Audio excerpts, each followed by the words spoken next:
अस्सलाम वालेकुम students. Micro economics में आज टॉपिक है हमारा production and factors of production.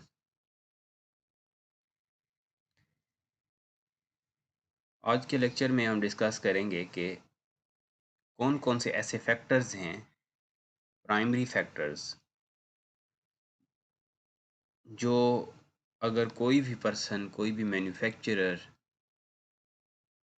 कुछ प्रोड्यूस कर रहा है या कोई पर्सन कुछ सर्विसेज प्रोवाइड कर रहा है, तो कौन से ऐसे फैक्टर्स हैं जो कंबाइन होते हैं तो वो सर्विस कंप्लीट हो जाती है या वो प्रोडक्ट एक रॉ मटेरियल जो है प्रोडक्ट की शक्ल लेता है। सिंपल वर्ड्स में अगर हम डिस्कस करें तो जब आप कुछ भी कोई भी प्रोडक्ट देखते हैं जो एक रॉ की शेप चेंज कर चुका होता है, रॉ मटेरियल की शक्ल चेंज कर रहा होता है कन्वर्जन के बाद, वो एक प्रोडक्ट बन चुका होता है।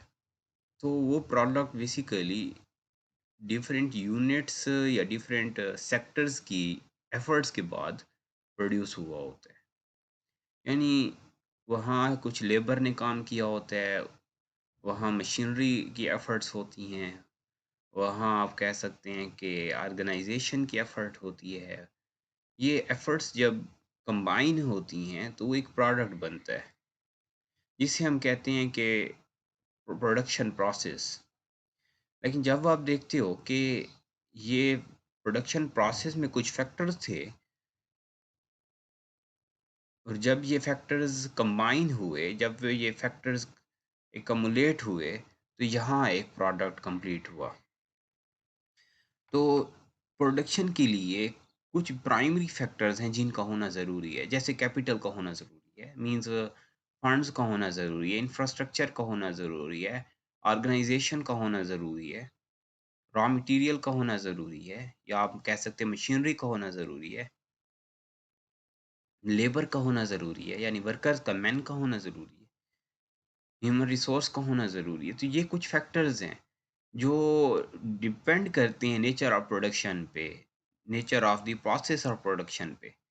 तो जब ये फैक्टर्स, ये एलिमेंट्स कंबाइन होते हैं, एक्युमुलेटिव एफर्ट करते हैं, तो आप इसे प्रोडक्ट फैक्टर्स ऑफ प्रोडक्शन कहते हैं और यहाँ से एक प्रोडक्शन या एक प्रोडक्ट बनता है।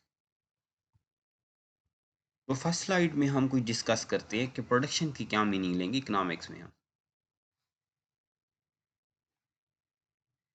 Production in ordinary use, the word production means creation of goods.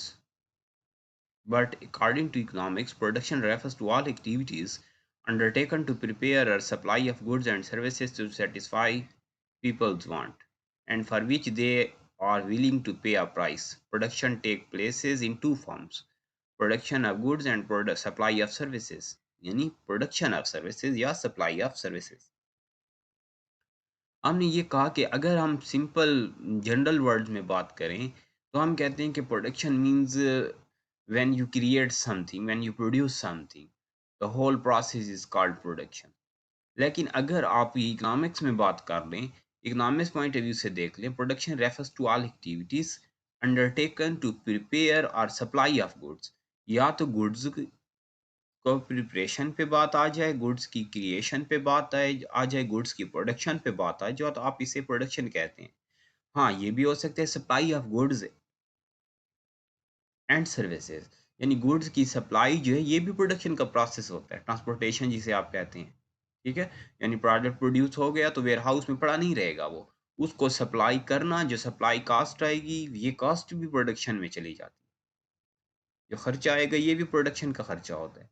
तो इकोनॉमिक्स में जब हम डिस्कस करते हैं तो हम कहते हैं production refers to all activities undertaken to prepare, या तो प्रोडक्ट बनाने में तमाम एक्टिविटीज आपकी जो लगी हैं, जो एफर्ट्स लगी हैं, जैसे मैंने आपको कहा, आपने मटेरियल लिया, लेबर लगाई, फैक्ट्री का खर्चा हुआ, फैक्ट्री के बाद सैलरीज दी हैं, एडमिनिस्ट्रेटिव एक्सपेंसेस हुए, wages the, for example advertise किया प्रोडक्ट को, उसके बाद उसकी रैप, उसका पैकेजिंग की है, उसके कंटेनर सेट किए हैं, उसकी प्राइसेस सेट की हैं, उसके बाद ट्रांसपोर्टेशन का खर्चा है, वेयरहाउस का खर्चा है, डेप्रिसिएशन है, उस पे लॉस हुआ, उस पे वेस्टेज, ये सारे खर्चे जो हैं ये प्रोडक्शन के खर्चे। अब हम कह सकते हैं कि प्रोडक्शन की क्यों जाती है? प्रोडक्शन का बेसिक ऑब्जेक्टिव तो होता है कि to satisfy the human wants और for which they are willing to pay a price. या तो लोगों की जो वांट्स हैं उनको सैटिस्फाई किया जाए, या लोग के जो भी ऑब्जेक्टिव, वो जिस ऑब्जेक्टिव की बेसिस पे वो पे कर रहे हैं। आप कोई प्रोडक्ट जब परचेज़ करने जाते हैं, तो ज़रूरी नहीं है कि वो प्रोडक्ट सिर्फ़ आप अपनी कंज़म्पशन के लिए ले रहे हो। यानी य बाज़ औक़ात आप सिर्फ़ कस्टमर होते हैं, आप कंज़्यूमर नहीं होते। जब आप सिर्फ़ कस्टमर हैं, वो तो आप ज़रूरी तो नहीं है कि आप उसे सैटिस्फ़ाई हों या आप उसे फ़र्दर यूज़ करें, कंज़्यूम करें। फिर यही होता है कि आपका ऑब्जेक्टिव की बेसिस पे आप पे कर रहे हो। तो वो ऑब्जेक्टिव ये हो सकता है, वो आपने गिफ्ट करना है, वो आपने फ़र्दर किसी आगे बेचना है, वो आप एज़ अ रिटेलर हैं, वो आप एज़ अ सप्लायर जा रहे हैं, वो एज़ आप होलसेलर जा रहे हैं। ये डिपेंड करता है। इसीलिए and for which they are willing to pay the price. यानी प्रोडक्शन की जाती है कि लोगों की या तो वांट्स फुलफिल हों, या फिर वो ऑब्जेक्टिव्स फुलफिल हों जिनके बिहाफ पे लोग पे कर रहे हैं। प्रोडक्शन हम 2 रीज़न कंडीशंस ले सकते हैं। पहला तो ये है कि प्रोडक्शन ऑफ गुड्स। जब गुड्स प्रोड्यूस हो रही हो तो हम इसे गुड्स की मैन्युफैक्चरिंग हो रही हो तो हम इसे प्रोडक्शन कहते हैं। लेकिन जब हम कहेंगे सर्विसेज़, तो सप्लाई ऑफ सर्विसेज़ ये भी एक प्रोडक्शन है। आप अगर किसी सर्विस सेक्टर में जाते हैं, हॉस्पिटल है फॉर एग्ज़ाम्पल, आप एजुकेशनल इंस्टीट्यूट्स में जाते हो, आप किसी भी ऐसे इंस्टीट्यूट में जाते हो जहाँ आपको कोई ना कोई सर्विस प्रोवाइड की जाती है, तो उस सर्विस के पीछे आप देखते हो कि मुकम्मल एक प्रोडक्शन प्रोसेस हो रहा होता है। यानी वहाँ आप देखते हैं कि एडमिनिस्ट्रेटिव स्टाफ भी बैठा है, वहाँ एक टीचिंग फैकल्टी भी है, वहाँ सिक्योरिटी भी है, वहाँ डिफरेंट यूनिट्स ऐसे हैं जो मिल के सर्विस यूनिट्स काम करते हैं और एक प्रोडक्ट बनता है और एक क्लासरूम में फिर लेक्चर दिया जाता है। तो आप तो बेसिक मेजर फंक्शन प्रोडक्ट पे देख रहे हो, सर्विस पे देख रहे हो, उसके बिहाफ पे आप देखते हो कि मुकम्मल एक प्रोडक्शन प्रोसेस होता है। अब हम कह सकते हैं production of goods means nature has provided mankind with a huge amount of Earth's resources.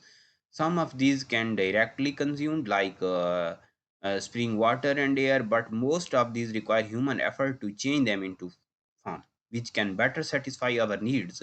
And what this human effort or activity is called production. और डेफिनेशन भी ले सकते हैं हम। कुछ प्रोडक्ट्स तो ऐसे हैं जो आप कह सकते हैं कि डायरेक्टली नेचुरल प्रोडक्शन जिनकी हो रही है। जैसे बारिश का पानी है, जैसे उससे बारिश के पानी से अगर फसल हो जाए, बारिश के पानी को फॉर एग्ज़ाम्पल फर्दर उसकी कंज़म्पशन है, यूटिलाइज़ेशन है या उसकी प्रोडक्शन हमें एक प्रोडक्ट नज़र अगर आ रहा है। लेकिन कुछ तो चीज़ें ऐसी हैं जिन पे ह्यूमन एफर्ट्स करना ज़रूरी है। आज जितने भी हम प्रोडक्ट देखते हैं, वो स्टेप बाय स्टेप आप देखते हो कि उसपे ह्यूमन एफर्ट ज़रूरत पड़ती है और वो ह्यूमन एफर्ट कहीं रुकती नहीं है, ठीक है? यानी एक प्रोडक्ट बनता है अगर, उसमें आप देखते हो कि काफ़ी इंग्रीडिएंट्स मिलते हैं, फैक्टर्स मिलते हैं, प्रोडक्ट बनता है, फिर फर्दर वो सेल आउट होता है, जहाँ जाता है वहाँ उसको कंज़म्पशन की जाती है। कंज़म्पशन के बाद जहाँ वो ब सेकंड अल्टीमेट कस्टमर के पास जाता है, तो वो उसपे फिर एफर्ट करता है। फिर वो उसके बाद यूसेज के बाद जब वो वेस्ट हो जाता है, फिर फर्दर उसे बेच दिया जाता है। बेचने के बाद फिर उस पे एफर्ट होती है, वो एक और प्रोडक्ट की शक्ल लेता है। कोई भी प्रोडक्ट आप देखें, तो ये साइक्लिंग जो है ये चलती रहती है और इसीलिए हमने इसे कहा कि कुछ तो चीज़ें ऐसी हैं जहाँ ह्यूमन एफर्ट की ज़रूरत नहीं पड़ती। जहाँ वो डायरेक्टली बाय नेचर आप कह सकते हैं नेचुरल रिसोर्सेज़ हैं। लेकिन कहीं हमें ये भी नज़र आता है,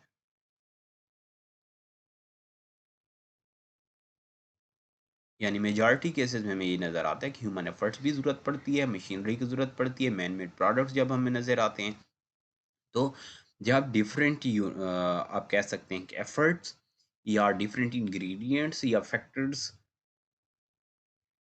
प्रोसेस करें, किसी एक पॉइंट पे जाके फॉर एग्ज़ाम्पल वो एफर्ट करें और एक प्रोडक्ट या सर्विस की शक्ल हमें मिले, तो हम इसे कहते हैं प्रोडक्शन ऑफ गुड्स और सर्विसेज। अब हमारा जो आज सेकंड टॉपिक है इसी में, वो है फैक्टर्स ऑफ प्रोडक्शन।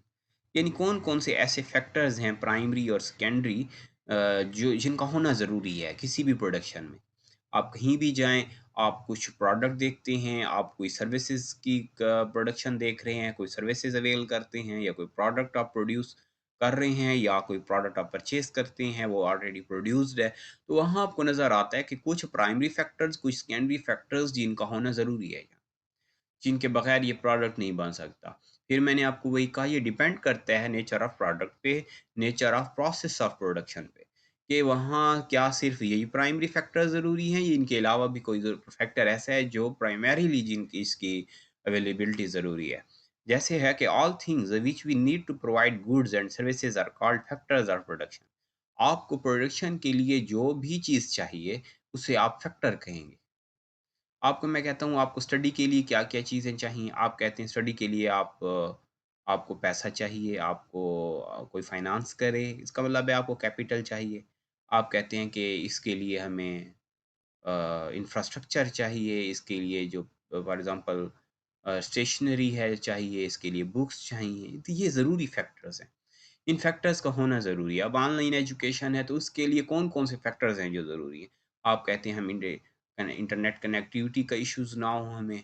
आप कहते हैं हमें एंड्रॉइड चाहिए या हमें लैपटॉप चाहिए। ये ज़रूरी फैक्टर्स हैं। ये फैक्टर्स होंगे तो कोई प्रोडक्ट बनेगा। ठीक है? तो इसीलिए traditionally the economist have classified these into 4 factors. वैसे कम 4 फैक्टर्स ले रहे होते हैं, 4 फैक्टर्स ऑफ प्रोडक्शन। ठीक है? 7 फैक्टर्स पे भी आप जा सकते हैं। मैन, मटीरियल, मेथड्स, मशीनरी, ठीक है? ये हम 7 फैक्टर्स पे भी जा सकते हैं। आज आईटी को भी कहा जाता है, आईटी ज़रूर एक फैक्टर है, फैक्टर ऑफ प्रोडक्शन, यानी अ, म टे इंफॉर्मेशन टेक्नोलॉजी का होना भी ज़रूरी है, रिसर्च एंड डेवलपमेंट का होना भी ज़रूरी है। तो ये डिपेंड करता है कि आप कहाँ बात कर रहे हैं। तो प्राइमरी फैक्टर्स देखा जाए तो लेबर और लैंड का होना ज़रूरी है। लेबर मीन्स ह्यूमन रिसोर्स, और लैंड का होना भी ज़रूरी है। लेबर ह्यूमन रिसोर्स भी हो सकती है, ये लेबर मशीनरी भी हो सकती है, ये लेबर फैक्ट्री भी हो सकती है।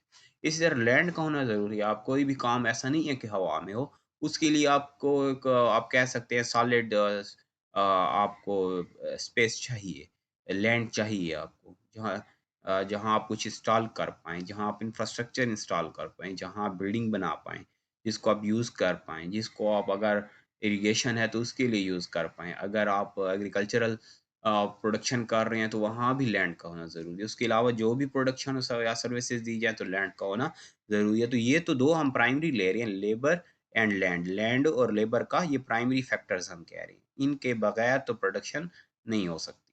अच्छा, इसके अलावा कैपिटल जो है ये ज़रूरी नहीं है कि कैपिटल ना हो तो आप कहीं प्रोडक्शन नहीं होगी। बाज़ औक़ात हमें कुछ ऐसे प्रोडक्ट या सर्विसेज़ देखते हैं, जहाँ कैपिटल के बगैर भी आप अगर आपके पास लैंड और लेबर आ जाए, तो आप कर सकते हैं। फिर एंटरप्रेन्योर, एंटरप्रेन्योर किसे कहेंगे हम? हम कहेंगे कि आपके पास कोई स्किल हो, आपके पास माइंड हो, आपके पास आइडियाज़ हों, आपके पास प्लान हो, आपके पास आप कह सकते हैं कि न्यू आइडियाज़ हों, आपके पास ऑर्गेनाइज़ेशन मीन्स कि आपके पास कुछ लोग हों, आपके पास कोई टीम हो, आपके पास आप कह सकते हैं कि स्किलफुल वर्कर्स हों, तो इसे आप एंटरप्रेन्योर कहेंगे या इसे ऑर्गेनाइज़ेशन कहेंगे। ये तो हमने 4 फैक्टर्स लिए, जिनमें कैपिटल जो है वो सेकेंडरी फैक्टर है, एंटरप्रेन्योर है स्किलफुल होना, आप कह सकते हैं कि टेक्निकल होना, कोई आर्ट होना आपके पास, कोई न्यू आइडिया होना आपके पास, ये भी सेकेंडरी है।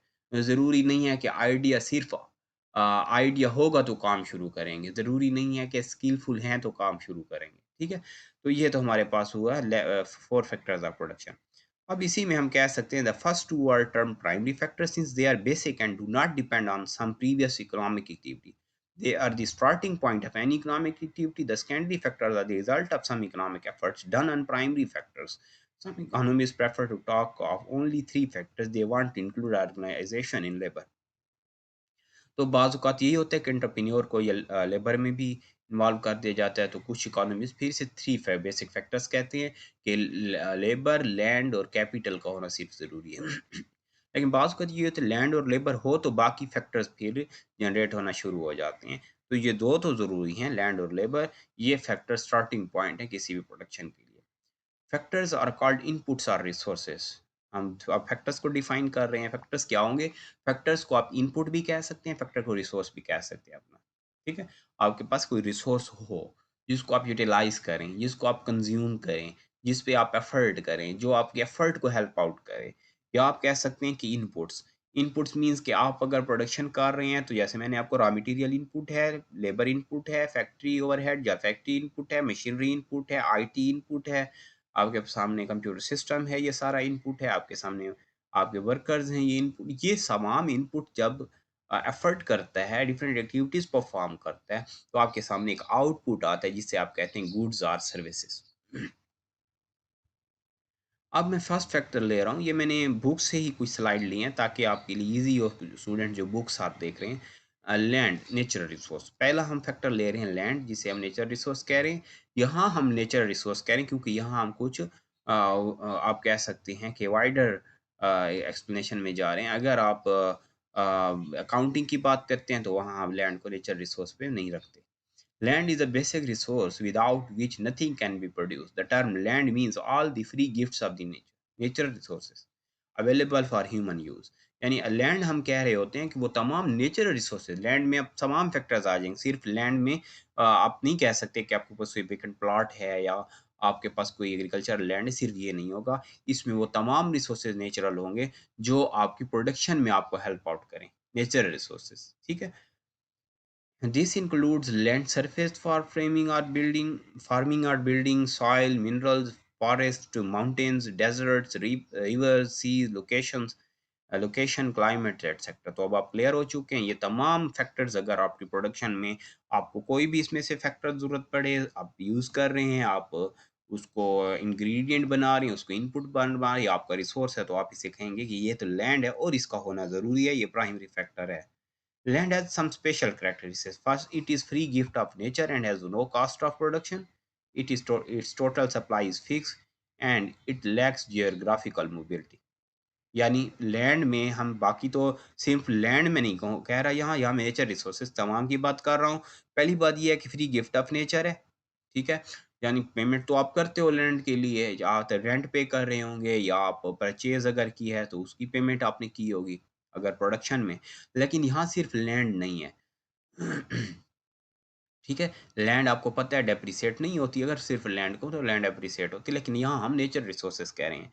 लैंड का मतलब हमारा इकोनॉमिक्स में नेचर रिसोर्सेज है, फैक्टर में नेचर रिसोर्सेज है। इसी तरह हमने कहा land is a passive factor, labour is required to put land into productive use. Those countries which have abundance of the land, nature resources have better chances of economic development. ये हमारे पास first factor हमने लिया land. Second factor हम कह रहे हैं land हमने लिया नेचुरल रिसोर्सेज, तमाम नेचुरल रिसोर्सेज आपके पास होंगे, उनमें से जो भी आपकी प्रोडक्शन नेचर है, मैन्युफैक्चरिंग की जो भी नेचर है, उसको देखते हुए आपको कोई ना कोई फैक्टर चाहिए। आपको या लैंड चाहिए या आप कहें कि आपको इरिगेशन है तो वाटर भी, उसके पानी चाहिए, उसके लिए आपको आप कह सकते हैं कि और एफर्ट्स चाहिए, ह्यूमन रिसोर्स चाहिए, तो इससे फिर एक प्रोडक्ट बनता है। लेबर, लेबर में हम ह्यूमन रिसोर्स को कहेंगे। लेबर मीन्स आपके वर्कर्स, आपकी वर्क फोर्स, जो लोग काम कर रहे हैं किसी ऑर्गेनाइजेशन में, किसी फैक्ट्री में, किसी कंपनी में, आप क्या किसी इंस्टीट्यूट में, और वो तमाम जब उनकी एकमुलेटिव एफर्ट एक प्रोडक्ट बनाती है, तो लैंड भी है, लेबर भी हमारे पास एक प्राइमरी इनपुट है जिसके बगैर प्रोडक्शन नहीं हो सकती। यानी कि इंसानों के बगैर, ह्यूमंस के बगैर, ह्यूमन रिसोर्स होने के बगैर या मशीनरी होने के बगैर आप प्रोडक्शन नहीं कर सकते। Nothing can be produced without people. In general, by labor we mean work done. But in economics, this second factor of production has broader meaning. Labor means any physical or mental effort of the human being for some monetary reward.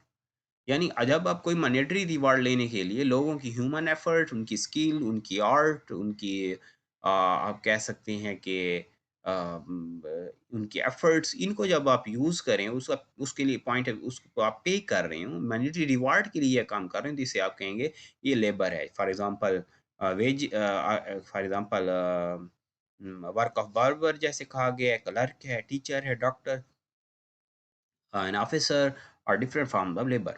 Clear? So the number of people who work with their hands and mind are called labor force or human resource. ये हमारे पास labour है या workers हैं जिनको हम production में use करते हैं, जो प्रोडक्शन का पार्ट होते हैं। अब लेबर को हम एक्टिव फैक्टर कहेंगे। हमने कहा कि लैंड जो है वो पैसिव फैक्टर है, मीन्स कि लैंड अगर आपके पास नेचर रिसोर्सेज हैं, आप कह के नेचर रिसोर्सेज में वाटर है, आपके पास एयर है, आपके पास ज़मीन है, लैंड है सिर्फ़, या कोई और नहीं, मिनरल्स हैं, लेकिन अगर उसको वो पैसिव है, एक्टिव नहीं है, वो खुद ब खुद प्रोडक्शन नहीं करते। वहाँ आप नहीं कह सकते कि खुद ब खुद प्रोडक्शन हो, वहाँ आपको एफ़र्ट करनी पड़ती है, वहाँ आपको कोई सेकंड फैक्टर अप्लाई करना पड़ेगा, मीन्स आपको लेबर अप्लाई करनी पड़ेगी, आपको मशीनरी अप्लाई करनी पड़ेगी। या आपको अपनी स्किल्स को अप्लाई करना पड़ेगा। लेकिन जब आप आ जाते हैं लेबर पे, लेबर एक एक्टिव फैक्टर है, लेबर खुद काम करती है, लेबर खुद एक्टिव होती है, ठीक है? तो labour is an active factor, it is needed to convert nature resources into valuable goods. Labour has its own characteristic, it is inseparable from laborer himself, it cannot be stored, its supply cannot be readily adjusted to demand. Labor has a dual character. Human effort is used to create goods and humans use all the goods produced. Labour में हम जब देखते हैं तो पहला तो हमें ये करेक्टरिस्टिक नजर आती है कि it is inseparable from the labourer himself, यानी एक लेबरर जो है वही ये लेबर है, उसकी तमाम स्किल्स एक लेबर हैं, तो आप ये तो नहीं कह सकते कि लेबर कुछ उससे हट के है। एक पर्सन है, वो जितना स्किलफुल है, जितना टेक्निकल है, जो आर्ट रखता है, वही तो लेबर है। इसी तरह हमने कहा कि it can not be stored, आप कभी लेबर कोई किसी से किसी की स्किल्स को स्टोर नहीं कर सकते, वरना टाइम गुजरने के साथ साथ एक पर्सन रिटायरमेंट की तरफ ना जाता, या उसकी एफर्ट्स जो हैं वो कम ना होती।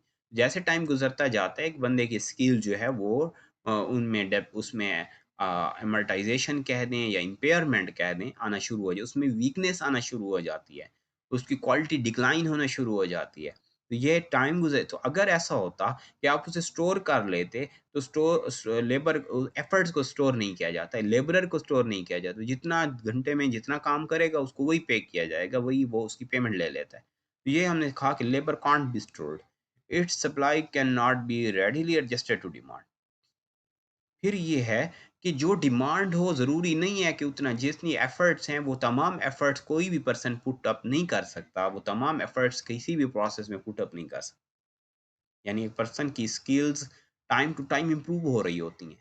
फिर एक टाइम आता है उसका डिक्लाइन शुरू हो जाता है। लेकिन जब इम्प्रूवमेंट हो रही होती है तो एक पर्सन में के माइंड में जो भी चीज़ें हैं वो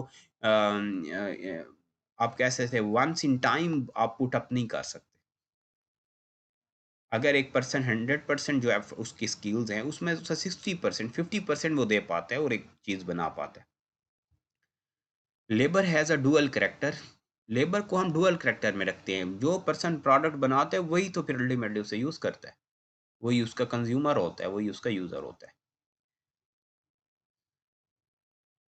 तो ये हमारे पास सेकंड फैक्टर था। अब थर्ड फैक्टर हम ले सकते हैं कैपिटल। कैपिटल यहाँ हम इकोनॉमिक्स में क्या कहेंगे, मैन मेड मटेरियल रिसोर्सेज को कैपिटल का, कैपिटल को सिर्फ फाइनेंस को नहीं कहेंगे आप। कैपिटल यहाँ मशीन भी हो सकती है, कैपिटल यहाँ बिल्डिंग भी हो सकती है, कैपिटल यहाँ इक्विपमेंट्स हो सकती हैं, कैपिटल यहाँ स्टॉक ऑफ मटेरियल हो सकता है, ठीक है? कैपिटल यहाँ फाइनेंस हो सकता है, अमाउंट्स हो सकते हैं, मनी हो सकती है। All man-made things which help in production of more goods and services are known as capital. Thus, all type of buildings, houses, workshops, office, factories, shops, roads, etc. Human machinery, tools, motors, engines, computers, ये तमाम चीज़ें जो हैं ये आप capital कहेंगे। जैसे हमने कहा buildings, equipments and machinery, stock of material. Use of capital makes the task of production easier and quicker. Capital goods enhance the production capacity of labor and land, etc. Agricultural production with the help of tractor will be much greater than without it. Thus, more capital means more economic power. About capital, we should know that capital is a result of some past labor and past saving. Capital goods are not wanted for their own sake, but because of their role in production of other goods. Increase in the stock of capital during a period is called investment. जब हम capital की बात करते हैं एक general term में, तो हम कह रहे होते हैं कि capital means initial investment, capital means initial investment by investors या बाय ओनर या बाय आप कह सकते हैं कि पार्टनर, और उसमें वो अमाउंट्स भी आ जाते हैं, उसमें वो आप क्या थिंग्स भी आ जाती हैं, उसमें बिल्डिंग हो सकती है, उसमें व्हीकल्स हो सकती हैं, मशीनरी होती है, सब कैपिटल है। तो जब आप कोई भी प्रोडक्शन स्टार्ट करते हैं तो आपको कैपिटल भी चाहिए, आपको इन्वेस्टमेंट भी चाहिए, लेकिन ये सेकेंडरी फैक्टर है। ठीक है? ये सेकेंडरी फैक्टर, क्योंकि अगर आप काम स्टार्ट करना चाह रहे हैं तो उसके लिए सिर्फ लेबर अगर हो आपके पास और सिर्फ आपके सामने लैंड हो तो आप काम स्टार्ट कर सकते हैं, आप प्रोडक्शन स्टार्ट कर सकते हैं। अब लास्ट हम ले रहे हैं ऑर्गेनाइजेशन या entrepreneurs, enterprise entrepreneurship. An entrepreneur is a person or a group of persons who organize the production process of goods and services. He hires the services of first three factors: land, labor, and capital, and combines them in some production to get maximum output. He supervises all production activities, including the marketing of this product. His product it is the entrepreneur who faces the uncertain future and bears the risk since there is no guarantee of success of business. अब यहाँ देख लें, हम entrepreneur कह रहे हैं किसी भी पर्सन को, ग्रुप ऑफ पर्सन को जो स्किलफुल हो, जो उसके पास आइडिया हो, जो आप कह सकते हैं कि रिस्क टेकर हो, जो कुछ लोग अगर मिल के कोई काम शुरू कर लें, कोई ग्रुप मिल के काम शुरू कर ले, तो ये ऑर्गेनाइजेशन होगा। और ऑर्गेनाइजेशन जो है वो अगर आप ऐसा कोई काम स्टार्ट कर रहे हैं जहाँ रिस्क बहुत ज़्यादा है, आप रिस्क बेयरर हैं और आप एफर्ट करना चाहते हैं, आप अपनी स्किल्स यूज़ करना चाहते हैं, आप अपनी आर्ट को यूज़ करना चाहते हैं, तो आप कह सकते हैं कि होना एंटरप्रेन्योर या एंटरप्रेन्योरशिप का होना भी ज़रूरी है। It is the entrepreneur who is to decide what to produce, how to produce, and for whom to produce. तो यही आपके सामने जब क्वेश्चंस आते हैं कि मुझे क्या प्रोडक्ट बनाना है, प्रोडक्ट कब रोकना है, कब उसकी प्रोडक्शन स्टार्ट कर लेनी है, कब उसकी प्रोडक्शन स्टॉप कर लेनी है, कब उसमें चेंजेस लानी है, मार्केट क्या कह रही है, मार्केट में मार्केट रिसर्च क्या कह रही है, डिमांड क्या है, सप्लाई क्या है, प्रोडक्ट मेरा कंपेटिटर से कैसे चेंजेबल हो, कैसे आप कह सकते हो कि आइडेंटिफाइबल हो। इन चीज़ों को अगर आप देखते हैं और अपनी एफर्ट्स, अपनी स्टडीज़, अपनी बिजनेस स्टडीज, अपना माइंड यूज करते हैं, तो आप इसे कहते हैं कि ये एंटरप्रेन्योरशिप है। The basic difference between entrepreneur and other three factors of production is that land, labour and capital are hireable while organization cannot be hired. Many economists believe that organization is only a particular kind of labor, but keeping in view the importance of organization and some difference in the basic characteristic, it is better to treat labor and organization separately. जब हम labour को और organisation को एक ही point पे रखते हैं, तो फिर हम नहीं कह सकते, ज़रूरी नहीं है कि एक लेबरर जो है वो आप कह सकते हैं, आप कहें कि वो स्किलफुल हो, उसके पास कोई न्यू आइडियाज़ हों, उन आइडियाज़ को रिस्क टेकर हो, और वो आप कहते हैं अपनी स्किल्स को अप्लाई कर पाए, इम्प्लीमेंट कर पाए। लेकिन जब आप एक एंटरप्रेन्योर की तरफ जाते हैं, तो वो ज़ीरो से स्टार्ट करना चाहते हैं हमेशा। वो हमेशा उसका फर्स्ट स्टेप जो होता है, वो हमेशा आप कह सकते हैं कि स्मॉलर इन्वेस्टमेंट से, मिनिमम इन्वेस्टमेंट से वो स्टार्टअप लेता है। वो एंटरप्रेन्योर है। वो कंपेटिटर्स पे, वो कंपटीशन पे वो compete करने की कोशिश करता है। तो ये हमारे पास कंपटीशन को डिस्ट्रॉय करने की कोशिश करता है। तो ये हमारे पास 4 4 फैक्टर्स थे, जो हमने बात की: land, labour, capital and enterprise और एंटरप्रेन्योरशिप और ऑर्गनाइज़ेशन। ये फैक्टर्स ऑफ प्रोडक्शन हैं, इनपुट्स हैं। जब यही फैक्टर्स मिलते हैं, तो हमेशा हमें कोई प्रोडक्ट या सर्विस नज़र आती है। आप जो स्लाइड्स मैंने शेयर की हैं, बुक में भी ऐसे ही है, यही स्लाइड्स मैंने बुक से कैप्चर की। तो आप कोई प्रॉब्लम रहे तो ज़रूर बताना। Thank you so much. Allah हाफ़िज़।